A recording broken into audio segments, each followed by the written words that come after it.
मित्रों, मैं सविंद्र सिंह ज्योग्राफी की अपनी लेक्चर सीरीज में आज सभी लोगों का स्वागत करता हूं।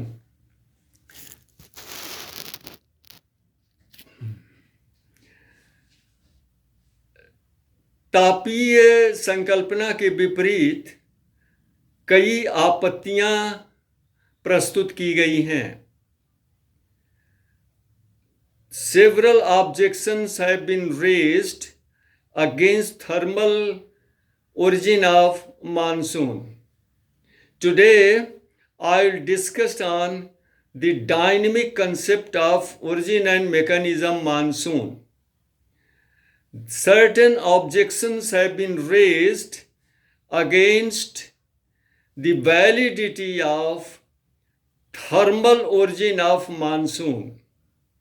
Number one, the heat loss cannot be generated because of thermal conditions, because if they are thermally induced, they must be stationary at their places at least for some time, but they are not. इस तापीय संकल्पना के विरोध में कई आपत्तियां उठाई गई हैं।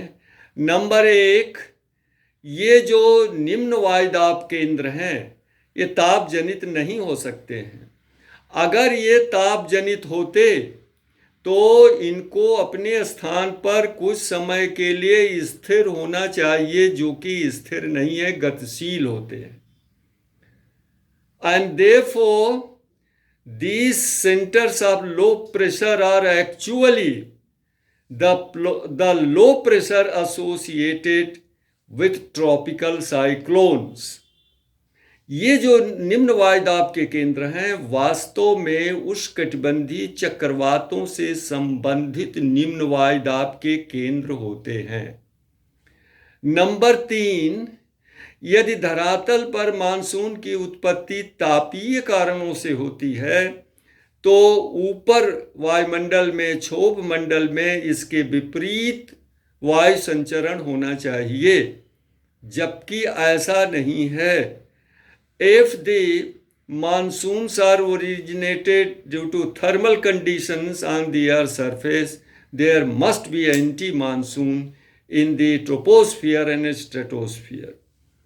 नंबर चार, कई ऋतु वैज्ञानिकों ने अन्वेषण के दौरान ये पाया कि क्षोभ मंडल और ताप मंडल में मानसून हवाओं की पेटियों में और दबाव में मौसमी स्थानांतरण होता है।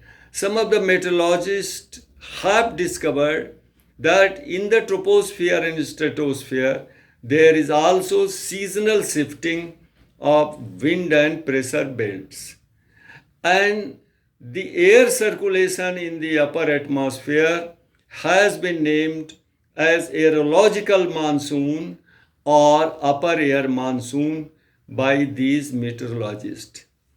इन ऋतु वैज्ञानिकों ने वायुमंडल के ऊपरी भाग में पवन संचरण का नामकरण एयरोलॉजिकल मानसून या अपर एयर मानसून किया है।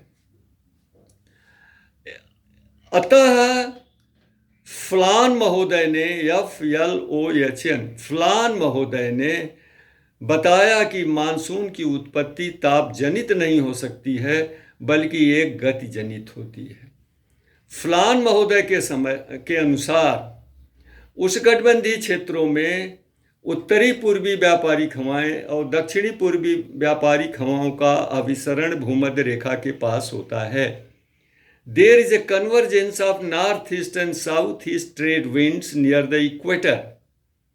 इसको फ्लान महोदय ने इंटरट्रॉपिकल कन्वर्जेंस नाम दिया है, लेकिन ये इंटरट्रॉपिकल कन्वर्जेंस सीधे भूमध्य रेखा को टच नहीं करते, स्पर्श नहीं करते हैं, बल्कि एक और वायुदाब और वायु की मेखला से इनका अलगाव होता है। According to Flan, these convergence belts of northeast and southeast trade winds have been called as intertropical convergence. But these ITC, intertropical convergence, does not reach equator directly.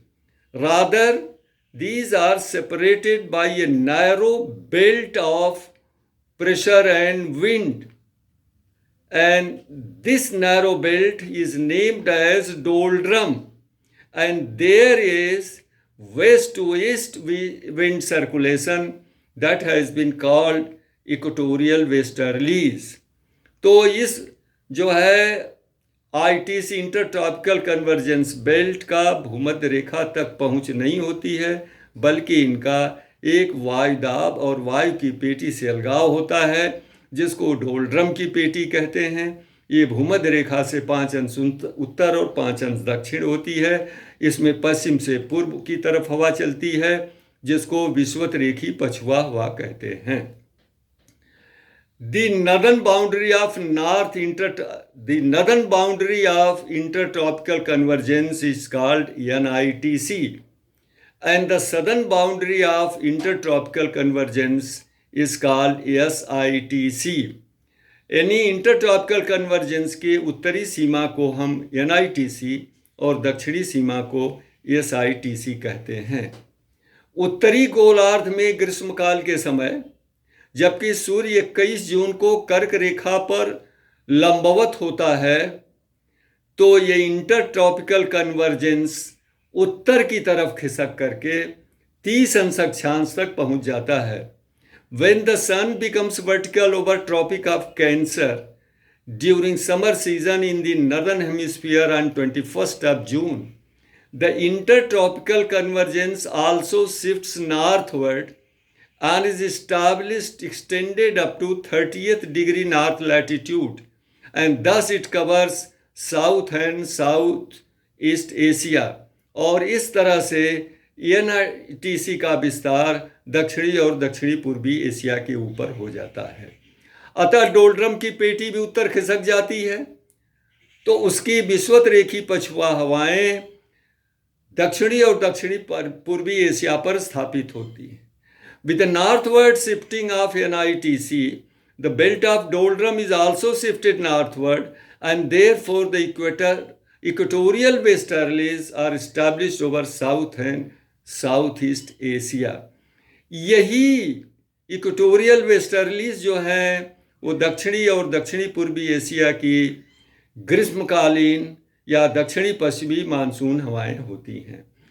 These equatorial westerlies are really the southwestern monsoon or summer monsoon of South and Southeast Asia.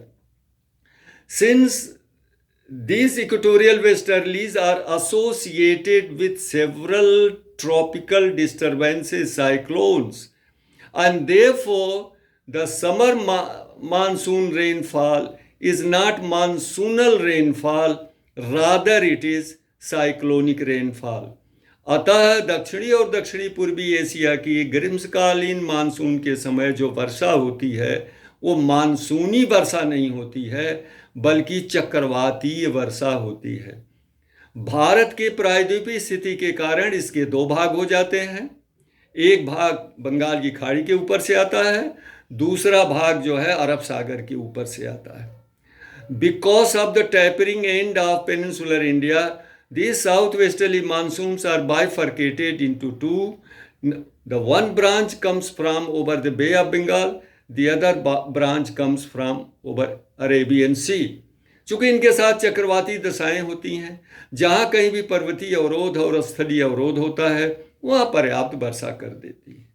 Since these southwesterly monsoon winds are associated with cyclonic storms, so whenever they are obstructed by the mountain barrier or land barrier, they yield copious rainfall। अब शरद काल में दक्षिणी ग्रीष्मकाल और उत्तरी शरद काल के समय स्थिति पूर्णतया बदल जाती है। अब दक्षिणी ग्रीष्मकाल अर्थात जब सूर्य की दक्षिणायन स्थिति होती है और मकर रेखा पर 22 दिसंबर को लंबवत चमकता है, लंबवत हो जाता है, तो दक्षिणी गोलार्ध में उच्च वायुदाब बनता है। There is a development of high pressure in the southern hemisphere in the southern Indian Ocean because the sun becomes vertical. Not the high pressure, but the low pressure is developed in the southern hemisphere during the southern summer and northern winter season. And the low pressure in the southern Indian Ocean is not responsible for winter monsoon of South and Southeast Asia. और दक्षिणी गोलार्ध में जो निम्न वायुदाब का केंद्र बना है, उत्तरी गोलार्ध में उच्च वायुदाब का केंद्र बना है, उसके वजह से ये जाड़े की मानसून हवाएं नहीं उत्पन्न होती हैं, बल्कि सूर्य की दक्षिणायन स्थिति के कारण NITC जो है पुनः अपने प्रारंभिक स्थिति में, मौलिक स्थिति में आ जाती है. The winter monsoons are not generated because of low pressure in southern hemisphere and high pressure in northern hemisphere. Rather, the winter monsoon are the result of re-establishment of north intertropical convergence on its original place. अर्थात NITC जो 30 अंश उत्तरी अक्षांश तक खिसक गई थी, अब वो दक्षिण की तरफ खिसक आती है और उत्तरी पूर्वी व्यापारिक हवाएं अपने प्रारंभिक स्थिति में आ जाती हैं. And therefore there is a re-establishment of northeast trade winds in the northern hemisphere over South and Southeast Asia. तो शरद काल में जो शरदकालीन मानसून हैं वास्तव में उत्तरी पूर्वी व्यापारिक हवाएं ही हैं. The winter monsoon that is called north east monsoon is in fact the north east trade winds. Since they come from over the land area, they yield no rainfall or very little rainfall.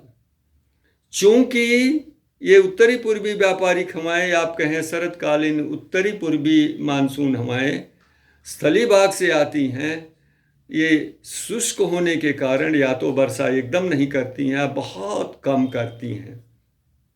लेकिन जब ही हवाएं समुद्र के ऊपर से होके आती हैं तो वर्षा प्रदान कर देती हैं, जैसे कि तमिलनाडु के पूर्वी तट पर शरद काल में, शीतकाल में पर्याप्त वर्षा होती है.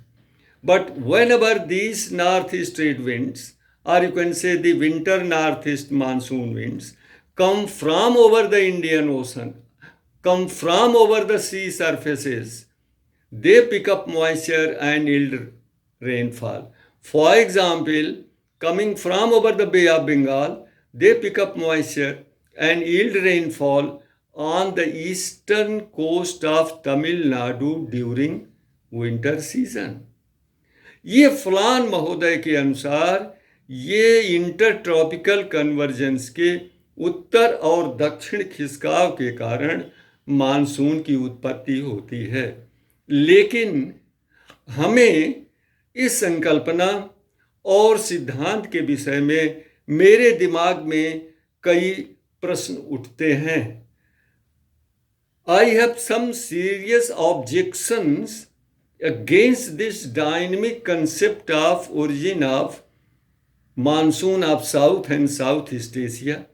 आपके मस्तिष्क में भी कुछ सवालात उठ रहे होंगे, तो यह वीडियो हम शाम को पोस्ट करेंगे. आप अपने कमेंट से अपने प्रश्न या जो भी क्वेरीज उठती हों उसको व्यक्त कीजिए, और हमें जो ऑब्जेक्शन है सब मिला करके अगर पर्याप्त होगा तो हम एक और वीडियो पोस्ट करेंगे. आज के लिए बस इतना ही. धन्यवाद.